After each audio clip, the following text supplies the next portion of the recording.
ഈ അവസ്ഥ ആർക്കും ഉണ്ടാവാതിരിക്കട്ടെ. ഉറങ്ങാൻ പറ്റുന്നില്ല. പറ്റാതായപ്പോഴാ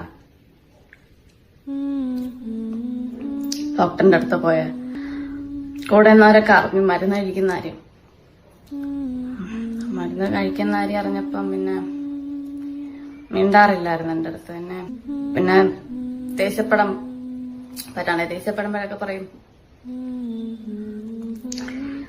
നിനക്ക് വട്ടല്ലേ, പിന്നെ കരയാൻ പറ്റാണ്ടായി. സംസാരിക്കണം എന്നൊക്കെ തോന്നാറുണ്ട്, പക്ഷെ സംസാരിക്കാൻ പറ്റത്തില്ല. ഞാൻ ആരോടും മിണ്ടാറുമില്ല.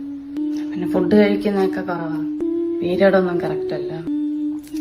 കരയണമെന്നുണ്ട്, പക്ഷെ കരയാൻ പറ്റുന്നില്ല. ആരോടും മിണ്ടാറൊന്നുമില്ല.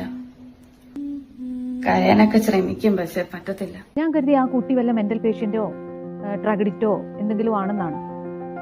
പക്ഷെ ആ കുട്ടി തന്റെ അഭിനയ മികവ് കാഴ്ചവെച്ചത് എനിക്ക് ഭയങ്കര അട്രാക്ഷൻ തോന്നി. അതാണ് ഞാൻ ഷെയർ ചെയ്തത്.